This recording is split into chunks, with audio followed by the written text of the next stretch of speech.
This podcast is for educational and entertainment purposes only. Listener discretion is advised as some cases contain graphic content. We mean no disrespect to anyone we discuss in this podcast except our exes. Everyone is innocent until proven guilty. However, we will be expressing our personal opinions. Buckle up, Buttercup. Hey guys, it's Cynthia. And I'm Wes, and this is Love and Luminol, a true crime podcast. And we're back. We missed last week, I think, didn't we? Yep. Yeah. That's okay. We're here this week. And this week, I know, we're going to do Tierne. I don't know what's there. You can see it. I don't know how you'd say it. Tierne Ewing. Ewing, yeah. Never heard of it? No, I'm just reading it. Tierne. I think that's Tierne. Yeah, I've never heard that name. Tierne Ewing. So I have no idea how to say it, but Tierne Ewing. All right. You ready for this one? I guess. Let's get into it. All right, here we go.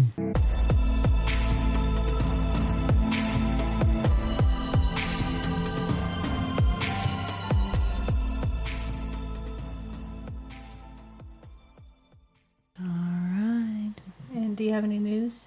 Anything you want to? We watched Elimination Chamber. I want to talk about it. You got any other news? No spoilers, but some crazy shit went down. If you haven't seen it, watch it. It'll fuck your world up. Mm-hmm. We got to do book talks because we finished, but you finished our book. We read together and then I read a book. So. Yep. Got those, but you've been doing your daily. My daily price checks for Trump. Yeah. Blowing up the TikTok and whatnot. So, TikTok. So nothing too exciting. No news, so let's get into this. All right. Well, Tierne Ewing. We're going to jump to Pittsburgh, Pennsylvania. And she's the victim. Okay. Just so you know. Born January 10th of 68. Oh, okay. 48 years old. And that's a picture of her. Parents were Nellie and Richard Kopko. Okay. And that's Nellie, and that's her and Richard. It's in the Air Force. So, aw. But she had children, a Morgan Miller and a Derek Ewing, and Derek spelled pretty cool. It's DerYk. Oh, okay. I thought that was unique, but that's nifty. Yeah. I like it. And she had siblings. I want to say 2 sisters, because these spellings are unique too. They all had unique names. There's Tasha. I'm sure it's Tasha. Tascha. Okay. Tasha. Probably. Kopko, and then Toya Taylor. Toya. Okay. Yeah, see different spellings. Then you had Tierne, whatever. So unique names. But that's, I assume Tasha. One sister, Tasha. And then there is Toya. Mm-hmm. That's her sisters. And she had a husband, Kevin Ewing, and he was 47. So he's a year younger than her. Okay. That's him. And then that's him and her out and about. And they met in the 8th grade. Well. So, yeah, that's middle school. That's a long time. Be nice. Together. They got married when Tierne was 18. Oh. So we got married young. So they right out straight the bat. out of high school. Yep, been together middle school, straight out of high school, married. It's just, and that's a wedding picture, Island Wedding Chapel. So there's that. Rocking the jeans with that red vest, though. It's a choice. It is. It's a choice. Maybe he thought the picture would be from the... So it's the photographer's fault, is what you're saying. Yep. Wow, he said take a picture up higher. But her friends and family tried to get the couple to part ways. So they didn't like him. I mean, you could have cropped it, but whatever. That's how the picture is. Could have cropped it a little further and made it look better for him. Well, maybe he liked it. Maybe that's the personality and that's what he wanted to wear. We don't know. But her friends and family wanted them to go their separate ways. So they didn't think they were good together. It's probably the genes. He didn't dress up for this wedding. Mm-hmm. He's not that committed to you. That's probably what they said. But her sister Tasha said, quote, she just became distant and she wasn't allowed to do much with her friends. And I mean, she had a lot of friends. They noticed Tierne was pulling away from her family and friends. And there also was a long history of abuse in their relationship. Oh, okay. Yeah. So no wonder they wanted to split. Split. But after a 2001 incident, Tierne battered and bruised, she received a court order protection from abuser, PFA. Never heard of that one before. Protection from Abuse. So it's just a protective order? I guess, but I've never heard of it been referred to as protection from abuser. It may be just what that state calls it. Possible. But the assistant district attorney at the time was Kristen Klingerman. That's a picture of her. Okay. And she specialized in victims of domestic abuse. So she came in and was talking with Tierne after this incident and things. And she said, quote, that she, Tierne, had been hospitalized and required medical treatment for those injuries. So it was big enough injuries where she was hospitalized. Quote, Tierne expressed to me over and over that she was so afraid for her family, for her adult children, and for her elderly parents who are very frail, that she had to stay near him to protect them. And he would always say that he would kill them in front of her if she didn't do his bidding. Wow. Okay, Chris, and that's what she was saying. She was told. So in July of 2016, Tierne's reached her breaking point with this relationship because she was kind of hanging, I guess, staying with him so he wouldn't bother her family or threaten and everything. So, Yeah. But she just couldn't do it anymore. So she and Kevin separated, and Kevin was living with his mother. Okay. Kevin's mom's name, Rosalie Riggle. So Tierne remained in the family home with her adult son. So she lived with her adult son, Derek. Okay. And Kevin moved in with his mommy. But Kevin sweet-talked his way back into Tierne's heart. Yep, sweet-talked her back. It happens. We've heard it. Yeah. But Tierne and Kevin have both been staying with Kevin's mom recently. So he talked his way back into Tierne's good graces, and she came to stay with him at his mom's, I suppose. Okay. So they're both living at his mom's. About 12:30 a.m.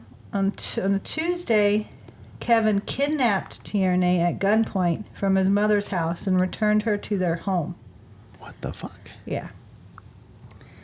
So, July 2016, Kevin was accused of holding his wife captive for 11 days. So after he kidnapped her, he held her captive 11 days, during which he tied her up, burned her, and tortured her. What the fuck? I know. And that's pictures of the bruising and the stuff she had, markings.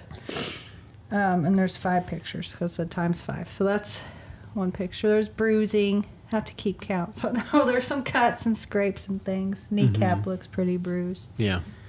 Again, knees bruised, where she's thrown around. Some scrapes and cuts. Top of her head, she's hit in the head. So there's that. And picture 5, that was her sitting at the hospital room. But so she was evaluated again at the hospital, but she was held captive by him from June 26th to July 8th. So that 11 days. Okay. For 12 days straight, Tierne called into work and did not communicate with her family and friends. So from the day before all through that, she didn't communicate with nobody. So no one knew she'd been abducted. She was still calling in to work, like Yep. he was having her do that? Yep. So she was just calling in work, I'm not coming in. Family and friends haven't heard from her, but she's been distant. So no one knew she was abducted. Wow. Yep. But at night, he would tie a cord around her neck and to him so that she couldn't escape while he slept. So if she moved, he'd know it because it was tugging on him. Wow. I know.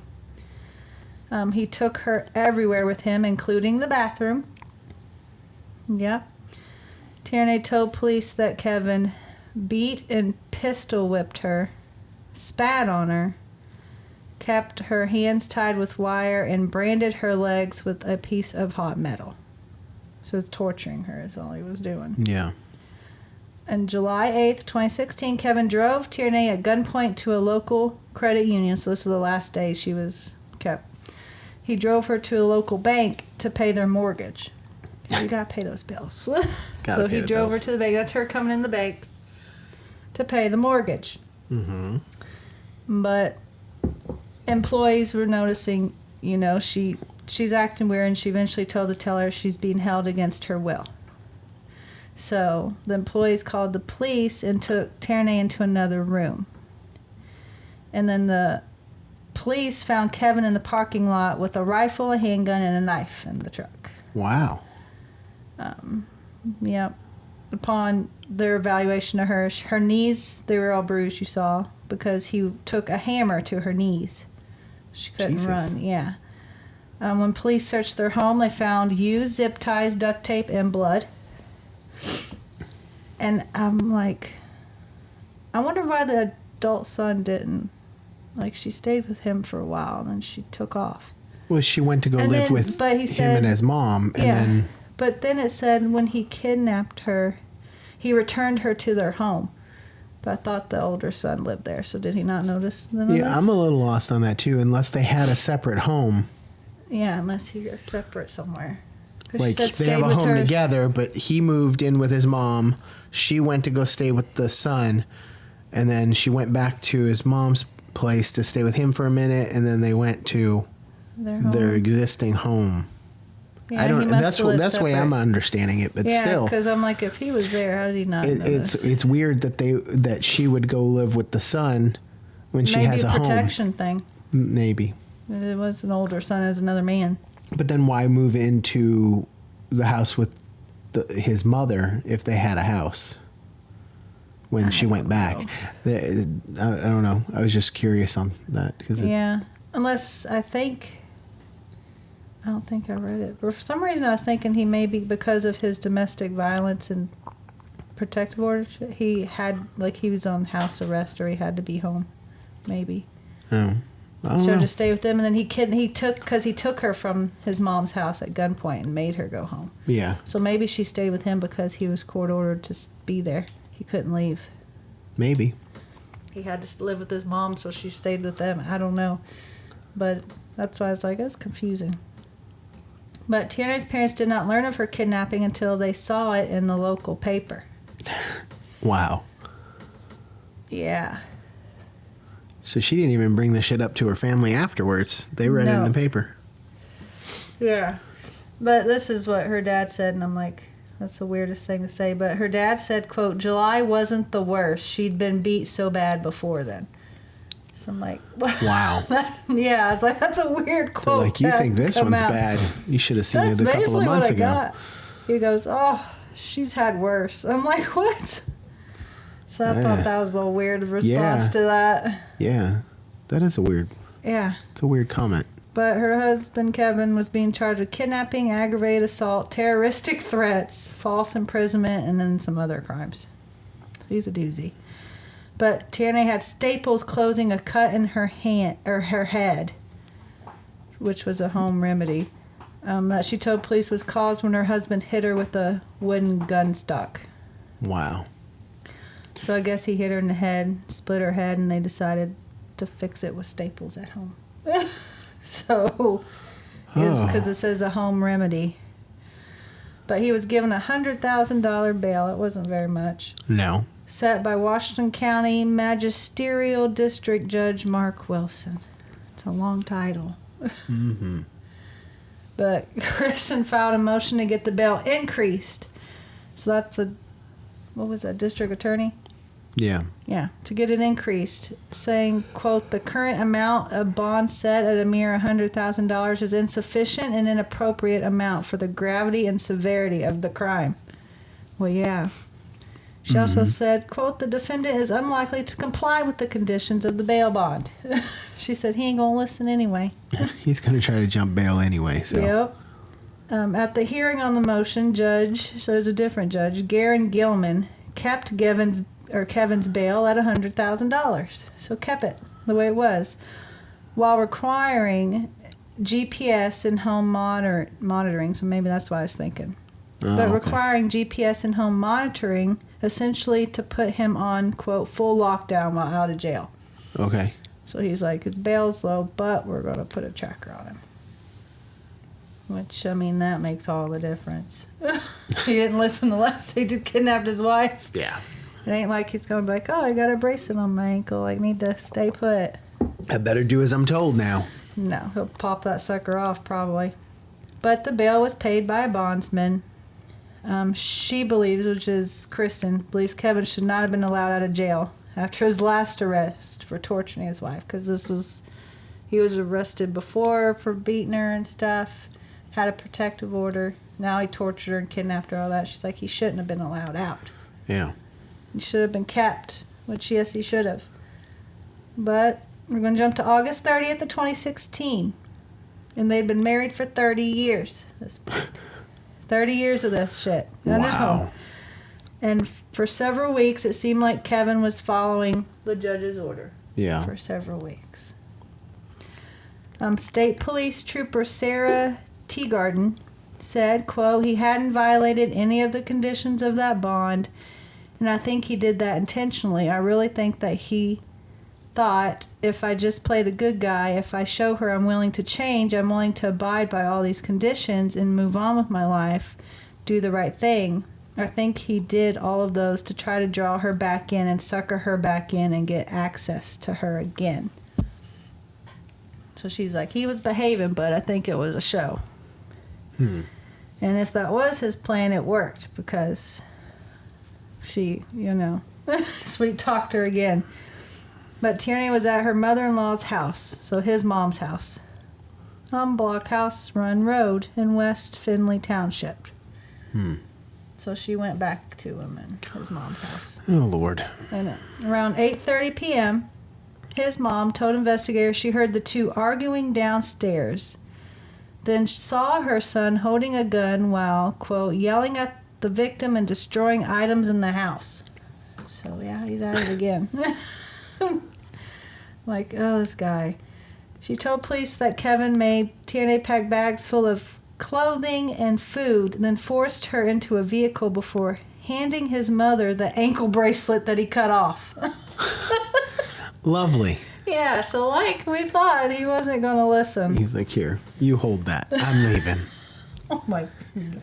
This guy is a douche. But midnight, August 30th. Rosalie calls 911 and states that Kevin had been in the house with a gun, holding them hostage in the basement. She said he removed his ankle monitor and took Tierne and left the house. Kristen said, quote, I received the call about 5:30 a.m. that he had taken her, and that's when I knew there wasn't going to be a happy ending. No, wow. Probably not. The bracelet did not send a signal or alarm back to the device that was marring it when it was cut off. What the fuck? I know, right? So that didn't work. So it's pretty Mike, pointless. He didn't turn the Bluetooth on. That was pointless. He cut it off like it's just a piece of rubber, and it didn't alarm anybody that it was cut. Which I think it's supposed to. Yeah. I would imagine. As soon as you cut it, it's supposed to send a signal. Well, it did not. Well. So 8 hours later, police found the car they'd been in abandoned near a wood area and spent much of the day searching for the couple. Because there was an abandoned car. By 9 p.m. Tuesday, a farmer noticed a pair of blue jeans hanging out of a window of a barn in an isolated field. Okay. Mm-hmm. So police surrounded a barn in West Findlay Township, several miles from where the woman was abducted. And Trooper Stephanie Lucas and State Trooper Sarah arrived at the scene. Mm-hmm. When police got there, they were greeted with screams and then gunshots. Jesus. So State Police Trooper Sarah said, quote, they heard the initial shot. They heard a female's voice say, why'd you have to shoot me? And they heard the second shot. What the fuck? Yeah. She also said, quote, we realized that the first shot that they heard, he had shot her in the forehead. and a .22 caliber. It's not a very powerful gun, and the bullet actually didn't penetrate her skull. It just kind of traveled between her skull and her skin to the back of her head. Whoa. However, after she exclaimed, "Why'd you have to shoot me?" he shot her again in the temple, and that shot did penetrate her skull and caused her death. Wow. So he shot his wife. The body was found in the barn near Walnut Valley Road, about 2 miles from the house she was kidnapped from, so 2 miles from his mom's house. There's an abandoned barn. I guess he decided to take her there. Yeah. But there's a picture of the state police out there. It's a, as you tell, overgrown kind of field area. Yeah. She shot twice, once in the head, or once technically through the head and once in the skin above her head. But Kevin was also found inside the barn. He suffered from a self-inflicted gunshot wound. So he shot himself, but he was still alive and flown to Pittsburgh Hospital. Huh. So it was a botched attempt. He shot himself, but he did not die from it. But he was ruled brain dead late Wednesday evening. What the? Yeah, so not dead, just brain dead. He remained on a ventilator until a decision of organ donation was made. Police said there were sleeping bags and camping items in the barn, along with a .22 caliber suspected to be the murder weapon. Her dad, Richard, you know this guy earlier, said, "Oh, she's been through rough." Yeah. Said, quote, "I'm lucky they got him before I did." He kind of flip-flops with his. Wow. But her dad, Richard, said, quote, "He threatened her all the time. He beat her up several times. I tried to get her away, but I don't know what the deal was. But, oh well, it's over now." What the? That's fucked up. Right? I was like, his comment. I'm like, what the fuck? He's like, "I tried to get her away from him. He always beat her up, but oh well, it's over now." I'm like, that's your child that just got murdered. Yeah. That is not what I would have been saying. He's like, "But I don't know what the deal was, but oh, well, it's over now." I'm like, what? Well, that was her dad. Wow. But I'm just like, if he knew the abuse was going on, like, I don't know. I mean, she was a grown woman. There's not much he could have done. Yeah. But still, the comments he made, I'm like, it sounded like he's just like, I gave up on her, honestly. I was like, oh, it's awful, but... District Attorney was Eugene Vittoni, and the Pennsylvania State Senator Camera Bartolotta was so moved by Tierne's case that she introduced domestic violence legislation in the victim's name. So in February of 2017, Pennsylvania Governor Tom Wolf signed Tierne's law, which helps guide judges setting bail for defendants accused of domestic violence. Because they're saying his bail was way too low. He got out. It would have never happened if his bail was higher. Yeah. Because he would have been in jail.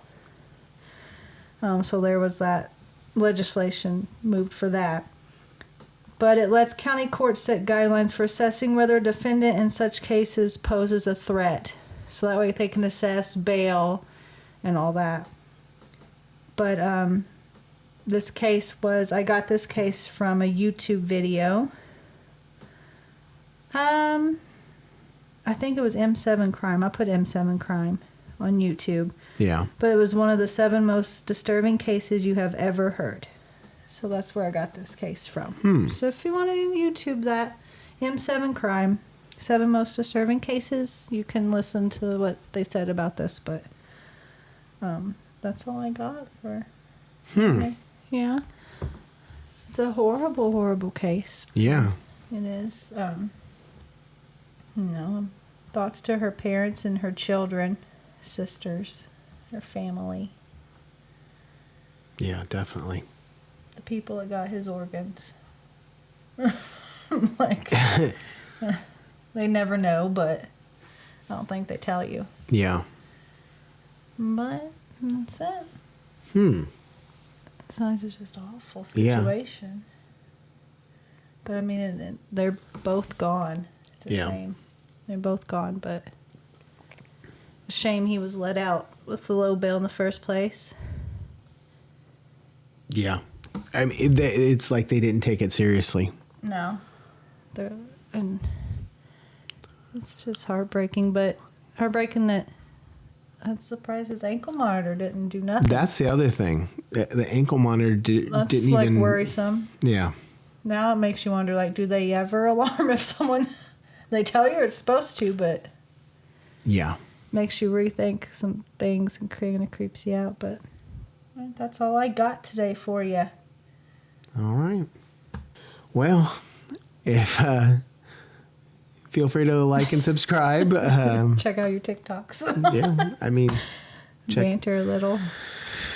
loveandluminol.com is the website. It'll have all the links to our audio and video options for the podcast. It'll also have links to all of our social media accounts. It's Love and Luminol at all of them. We're not on X, but we're all over the place elsewhere. TikTok, Instagram, Facebook. We are now on Blue Sky as well. Oh, yeah. So, Forget that one. Yeah, it's the new one. Threads as well, which is the X alternative. Oh, see, I don't know that one either. Yeah. I got Instagram, Threads is the X TikTok. alternative, and Blue Sky was the...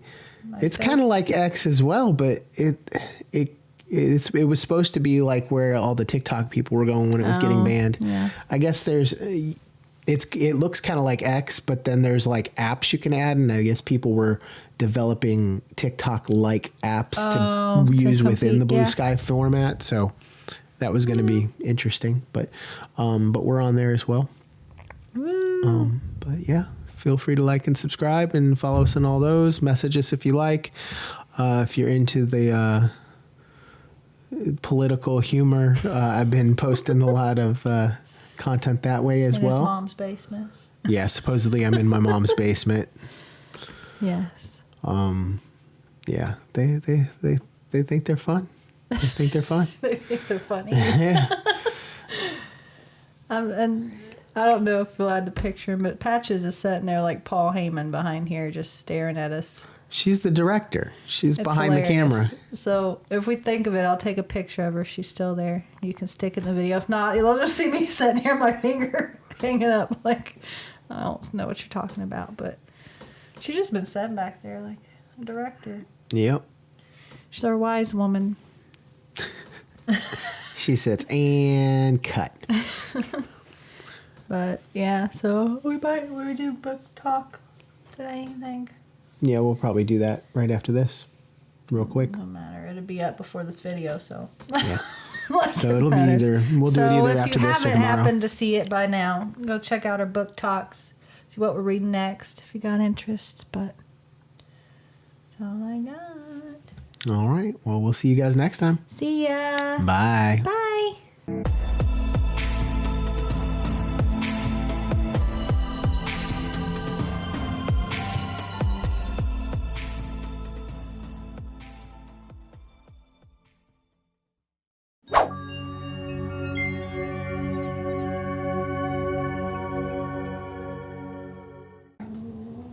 Hey, take it outside.